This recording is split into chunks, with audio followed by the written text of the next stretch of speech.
Assalamu alaikum. Wallahi na kowa idan ka tada motar nan shi huta. Wallahi 30,000 kawai on start engine kawai. Zai fata 30 din nan fa. Ku ci gaba da sauraron ta da kallanta labarai masu daɗi fina-finai na faɗakarwa na ilmantarwa da take ga masu bukata a tallata musu hajjarsu 30,000 yalla bai 10,000 zanzaro baba ado 10,000 ga sunan suna jira gidan nishadi ne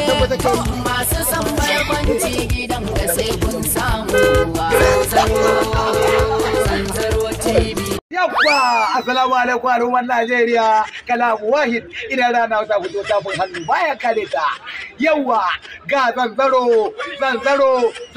Hausa TV yana nan in ka ce zanzaro ku zo ku kalli channel din nan yana nan yana nishadantarwa da armasarwa za ku ga shagirgirmau da ulu bakin su kamar an babbake kare.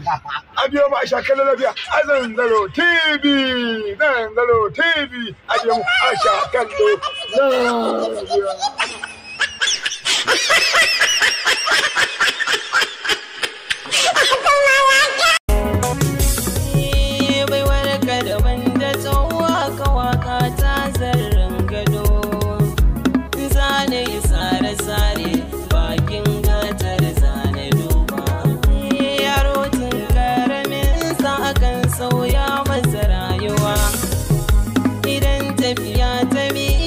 zai yi wuya ya yi sauyuwa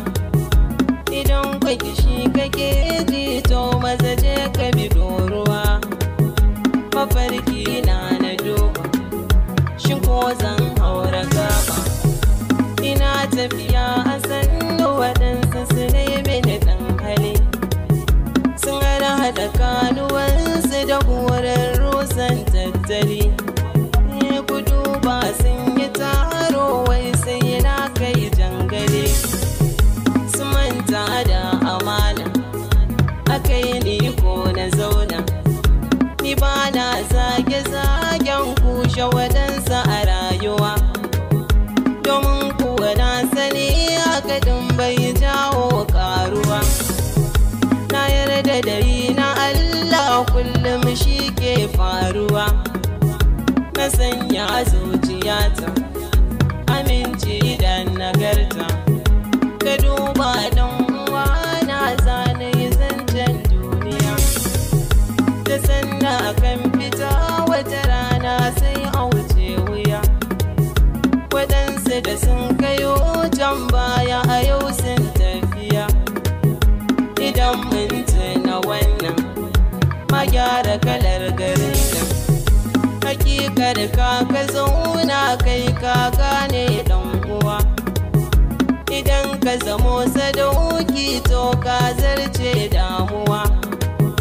ba mai ce ma ka kauce ka ji dabarar rayuwa ni ma da wuya na gane littafin rayuwa ne